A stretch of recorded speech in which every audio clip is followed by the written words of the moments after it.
नमस्कार। आप सब बीए पाठ द्वितीय वर्ष के विद्यार्थियों का आज के व्याख्यान में स्वागत है। आज हम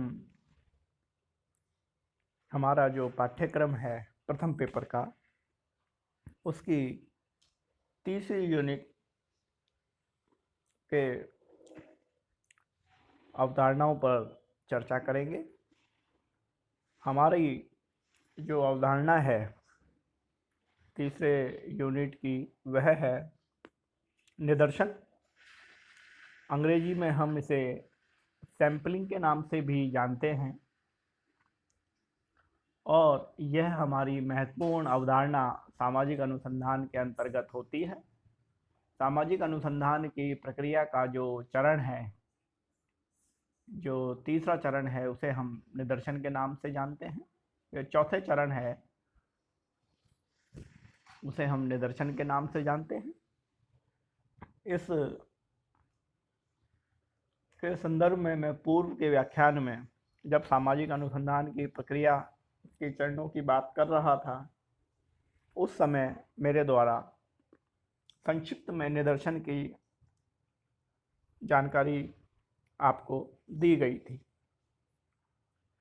निदर्शन से हमारा प्रमुख संबंध अनुसंधान के समय आने वाली उस व्यवहारिक कठिनाई से होता है जिसे हम समग्र या निदर्शन के नाम से जानते हैं, अर्थात जिसे हम संपूर्ण जनसंख्या के रूप में देखते हैं और उस संपूर्ण जनसंख्या में से हमें कुछ इकाइयों को चुनना होता है जिसे हम निदर्शन कहते हैं।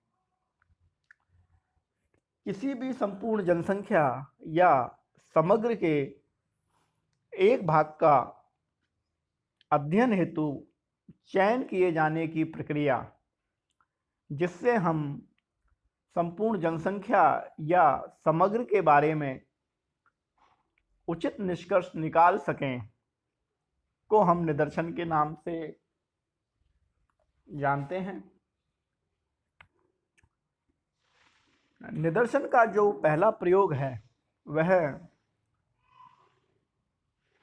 यूनाइटेड स्टेट अमेरिका यूएसए के जनगणना आयोग ने 1940 में किया था।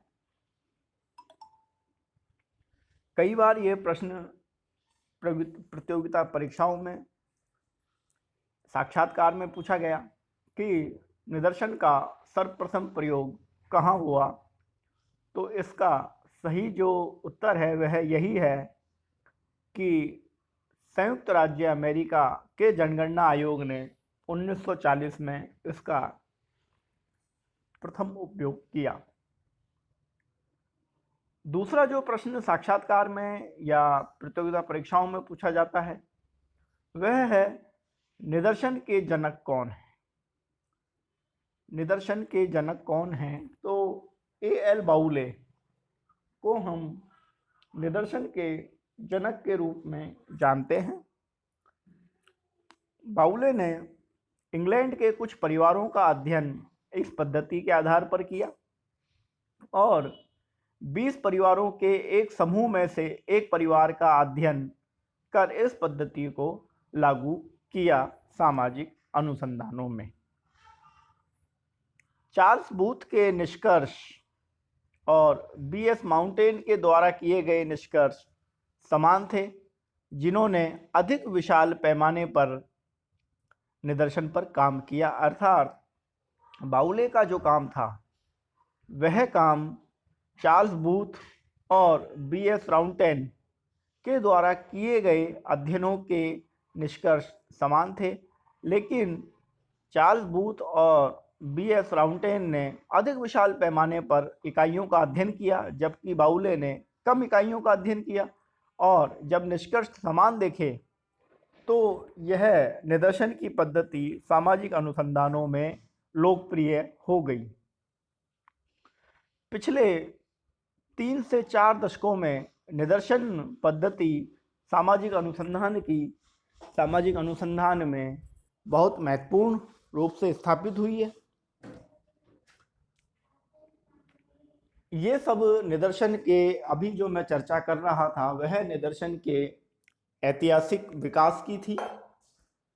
किस तरह निदर्शन सामाजिक अनुसंधानों में एक पद्धति शास्त्र के रूप में स्थापित होता है, इसका सर्वप्रथम प्रयोग कब किया गया, इसके जनक कौन थे और यह क्या है। अब हम निदर्शन के अर्थ और परिभाषा की चर्चा करेंगे। गुडे एवं हट निदर्शन की सबसे सरल स्पष्ट परिभाषा देते हैं।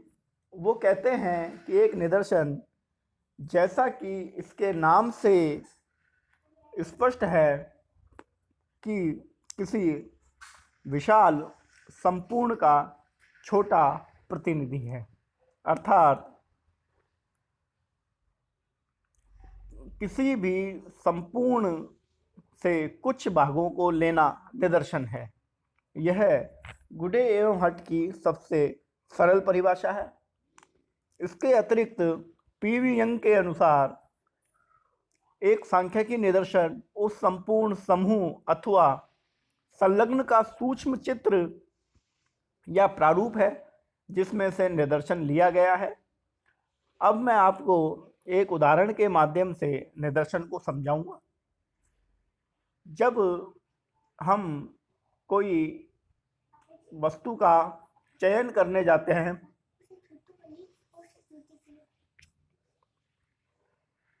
तो हम उस संपूर्ण समूह में से कुछ इकाइयों को लेकर उसका अध्ययन करते हैं और उसका निष्कर्ष संपूर्ण रूप से हम उस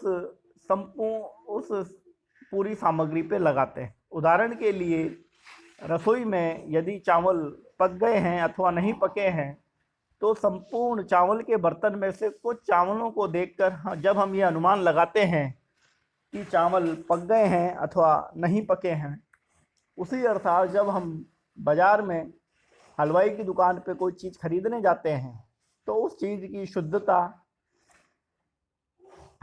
का और स्वाद का आकलन उस संपूर्ण में से कुछ अंश लेकर करते हैं और फिर उस संपूर्ण पर निष्कर्ष निकालते हैं कि यह स्वादिष्ट है या यह शुद्ध है।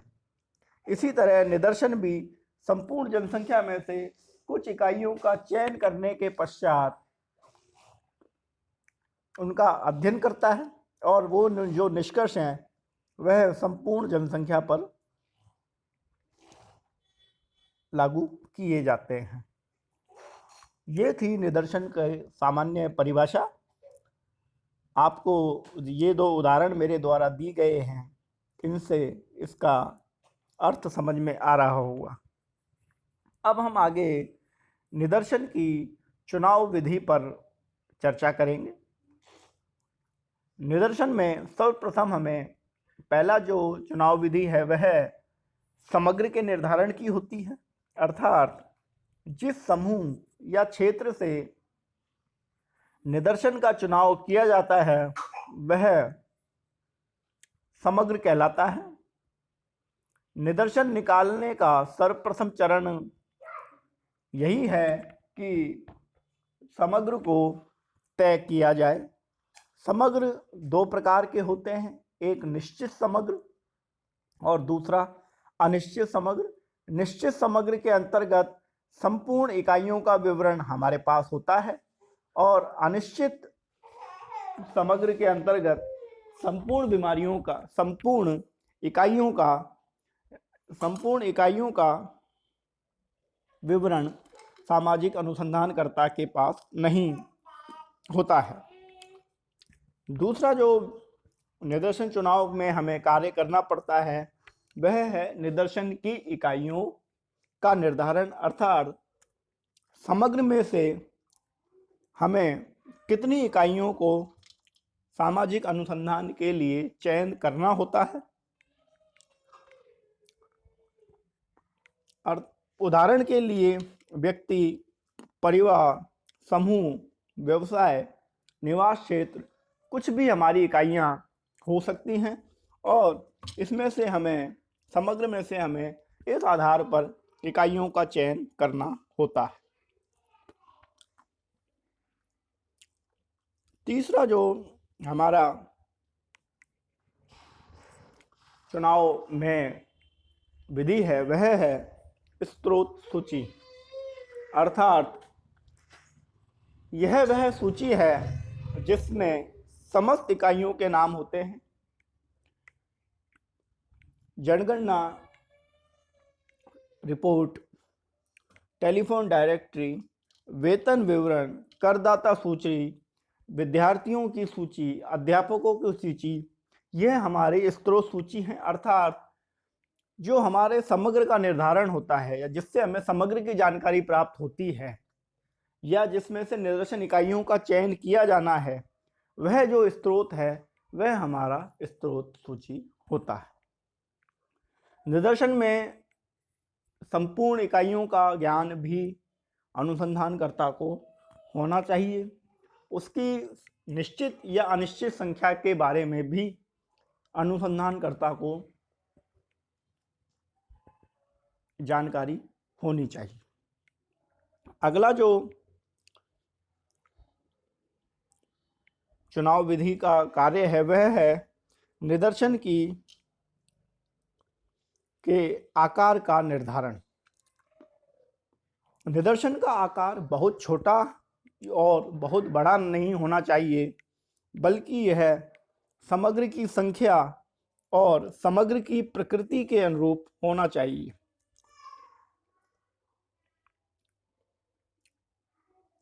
साथ ही निदर्शन का चयन करते समय हमें उस सामाजिक अनुसंधान में लगने वाले समय और धन की मात्रा को भी ध्यान में रखना चाहिए। उदाहरण के लिए, यदि मैं किसी जिले में अपराध का अध्ययन करना चाहता हूं, तो सभी थानों से मुझे 5-5 या 6-6 अपराधियों की सूची इकाइयों को चयन करना होगा। यदि मैं सभी थानों से 20 या 25 अपराधियों का चयन करता हूं, तो इससे मेरा अनुसंधान में लगने वाला समय और धन दोनों ही काफ़ी तेज़ी से वृद्धि कर जाएंगे। इसलिए समग्र निदर्शन के निर्धारण में निदर्शन का आकार, समग्र का आकार, समय और धन, इन सभी बातों का ध्यान रखते हुए किया जाता है। अंतिम जो चुनाव विधि की क्रिया है वह है निदर्शन पद्धति का चुनाव। निदर्शन प्रक्रिया का अंतिम चरण समग्र से निदर्शन निकालने की विधि से संबंधित होता है। निदर्शन पद्धति का चुनाव सामाजिक अनुसंधान की समस्या, समग्र की प्रकृति अर्थात जनसंख्या की प्रकृति, धन, समय और सामाजिक अनुसंधान में कार्य करने वाले शोध छात्रों की संख्या एवं उनके पास उपलब्ध साधनों पर निर्भर करते हैं। अर्थात निदर्शन पद्धति का चुनाव करना भी निदर्शन की प्रक्रिया में महत्वपूर्ण भाग होता है। ये जो पांचों भाग मैंने आपको बताए हैं, समग्र का निर्धारण, निदर्शन की इकाइयों का निर्धारण, स्रोत सूची, निदर्शन के आकार का निर्धारण और निदर्शन पद्धति का चुनाव, ये सभी निदर्शन चुनाव विधि के महत्वपूर्ण भाग हैं। कुल 5 भाग हैं। इनका ज्ञान सभी विद्यार्थियों को होना चाहिए, क्योंकि इनकी समझ के आधार पर ही हम आगे जब निदर्शन के प्रकारों की चर्चा करेंगे तो वो निदर्शन के प्रकार हमारे बहुत लाभदायक होंगे। निदर्शन पद्धति का चुनाव से तात्पर्य भी निदर्शन के जो प्रकार हैं उनमें से किस प्रकार का उपयोग हम निदर्शन इकाइयों के चयन के लिए करें से संबंधित होता है।